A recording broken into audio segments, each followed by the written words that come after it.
teach them the skill. Our job is, like the shepherd Maria Montessori said, parents or teachers. Our job is to observe. Let's say if you're on the hill like a shepherd, watch them. When they go close to the hill, bring them back.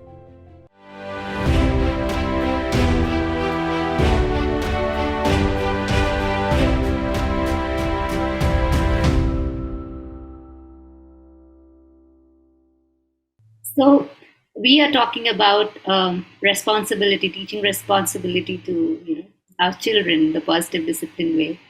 So how can one introduce the concept of discipline, responsibility to a toddler? Because they are so young, they are still developing their understanding in this world itself. So um, anything that we tell the child is not he's not ready to take in, especially a child who's below 3, a toddler, isn't it? So can you suggest some age appropriate strategies that we can work with the children who are below 3 or below 6 years also? So toddlers, they're sponges and want to help contribute. One of the ways that I know that I worked with my children when they were younger is we wrote down all the things that we do. So we said, what do we do in the morning to get ready for school? And then I would write it down, or you would draw some pictures, and then creating a routine chart. Like, this is how we're going to do this. You wake up. What do we do first? Do you want to help every day make your bed? Let me show you, taking the time for training and helping them create this, putting the bed sheets properly or whatever that might be. Oh, and then what do we do? You get dressed. So maybe what can we do to pick your clothes? So it's not in the morning when they say, no, I don't want this one and that one. And negotiation begins because I want you to stay here so we could have this special time. But having some of those strategies, so inviting children to do a lot for themselves instead of us helping them over and beyond, and creating a routine from it. And what I'd like to say also, when they make that bed, it's good enough. So we don't go back and correct it, because then the children are going to be demotivated, discouraged from trying that again and again. So child size, remember, it's 2-year or 18 months, they were helping at their own stage, having cut flowers around the house or going to the garden and picking flowers, and having some vase around so they can just put water and flowers in our home. That's contribution. When we're cooking, for example, and they're able to help us chop. Once we do some of these beginning stages of work on showing them how to, we can get into, now every day, what would you like to help with? Who wants to this week be in charge of making all the shoes are in the shoe place? This is, who's going to help us set the table? Who's helping with the laundry folding? Who's going to take care of the socks? Who's going to make the towels into squares and then rectangles?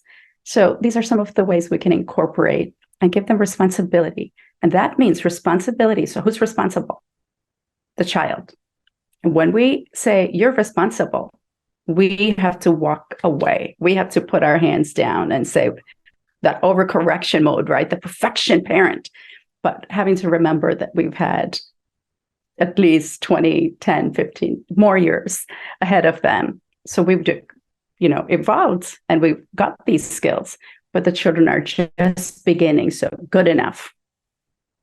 Absolutely. I see that in my nephew. He's with me right now, and he's 2 years old.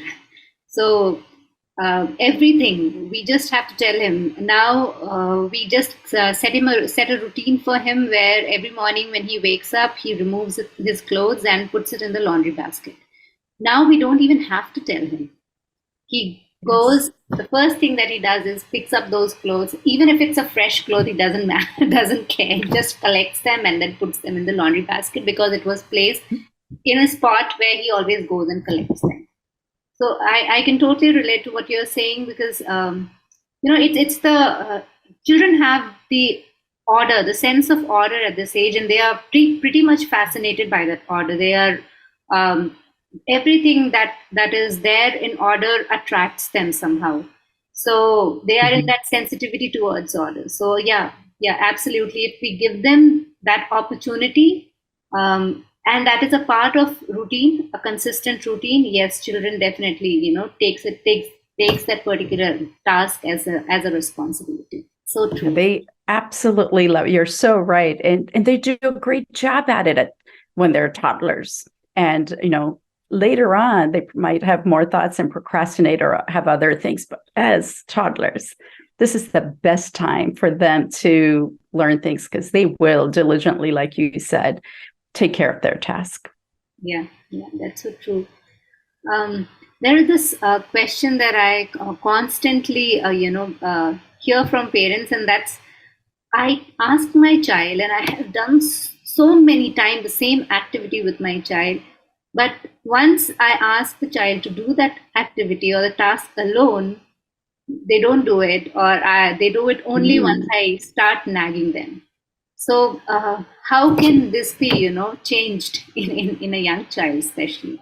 This makes me smile because now we're looking at behavior, and in it's Dreikers wrote about it, who worked with Adler, and Dr. Jane Nelson at Positive Discipline. We speak about this understanding behavior. So perhaps this child knows what to do. However, maybe their belief is, I am special only when I receive attention. So I'm going to keep my adults busy with me. So more I don't do this, the more the adult, negative or positive, I'm getting attention. Or it might be power struggle. You can't boss me around. I'm the boss. So I'm going to take this control. Or it could be revenge. I'm hurting. Validate my feeling. Maybe we are overcorrecting or whatever might be going on. And what they're saying is, I'm hurting and I want to hurt back. Or they give up because assuming inadequacy. I just can't do it good enough. So I might not try. So, what are some of the things that we can do? Break the task down. Perhaps if there is overcorrection, or maybe we are taking control, but it's their error, control of error, problem solving, because they're making the mistakes and they're learning from it. None of us are walking the way we do without practice and falling. And if we saw falling as a mistake, we wouldn't have learned. And children are constantly doing different things and they're learning from it. But if we overcorrect or overhelp, what is going to happen? Similar to that butterfly that we speak about, right? In the cocoon, the boy is looking at this cocoon and the butterfly is spinning. And if you help it, the butterfly falls to the ground and hasn't had enough time to pull the moisture out of the wings, and it's unable to fly. So the struggles are actually amazing. Those wings are really getting strong, as we all know in Montessori, that we invite the children to have those struggles and knowing our role. What is our role? What is this behavior? What is our babes need? Yeah, it's us. It's us. We just don't realize how we are affecting the child. Yeah, that's so true. Mm-hmm. And we're busy sometimes. So our subconsciously, like we're just walking around and rushing. And we say, do this, do this. However, maybe there's too many commands that we have of a child. They don't have the concept of time and say, you have 2 minutes to get ready. What does that mean? So are we bringing the child to this stage? And how could they come? And when they cry, we're like, I can't believe that you're crying. All I said is, so intention. What is it that we want? How are we communicating? Is it encouraging? Are we telling or are we asking? Did we make original agreements with our children on what's going to happen, right? And if they feel surprised, they're not prepared for this yet. And again, we're talking about toddlers. They're very, very capable. So sometimes we forget that they're just young humans trying to figure things out independently. That's very true. I read somewhere that in positive discipline, we teach a misbehaving child is a discouraged child. I read it somewhere. I think I read it today itself. I think it was quoted by Jane Nelson. And it also further explains that what might seem like a misbehaving child, is actually an individuating child or a toddler. So, who's just acting age appropriately, right? So, could you elaborate on the concept of individuation? What does it mean? So children, like we said, all of us human beings, including children, this is a Adlerian theory. Every person longs for significance and belonging. It's based on individual psychology. And when we don't feel significance and belonging, maybe in a situation, it could be in whatever that's going on, we tend to go in mistakenly. We try to fit in or we try to belong by showing some of this behavior. So I don't fit in. I can't put my shoes on. I'm going to have this tantrum because I need some help. I need things broken down. Or I am going to not put my shoes on because I want you can't tell me put my shoes on. I'm not ready yet. Or it could be, I just can't put my shoes on because I need your help. So some of those things. So discouraged child is when they need help. It's like plant. And this is Jane Nelson's quote too. Plant needs water, right, to grow. And children need encouragement. So when they are not feeling encouraged, there's low movement, right? They are stuck in this situation. So individual children need encouragement. They need our support. They need our modeling. They need that mutual respect, right? We keep speaking about it. And just looking at the behavior and sort of understanding what the children need. Because sometimes when children are upset or making mistakes, that's the time we try to teach them a new skill. Let me show you how to do it differently. And we forget that brain development and the emotion regulation, the tricks that are happening. So children need time and autonomy. They need time for learning. They need pace. When we have expectations, we could be discouraging them because it's not age appropriate. Maybe it's not developmentally appropriate. So we could have 3 triplets, and all 3 are going to be developing at their own pace. And we just have to kind of watch that and really wait. So it's not because Johnny next door or someone is beginning to do this, therefore my child should be, because they were born around the same time. And just having that expectations and inviting children to accept and invite them, just teach them the skill. Our job is, like the shepherd Maria Montessori said, parents or teachers. Our job is to observe. Let's say if you're on the hill like a shepherd, watch them. When they go close to the hill, bring them back. But other than that, just observe and watch and keep giving them the nurturing that they need. We spoke about kind and being firm, right? Many a times I have seen either the parents will be overly kind or overly firm. How can we, strike that right balance where,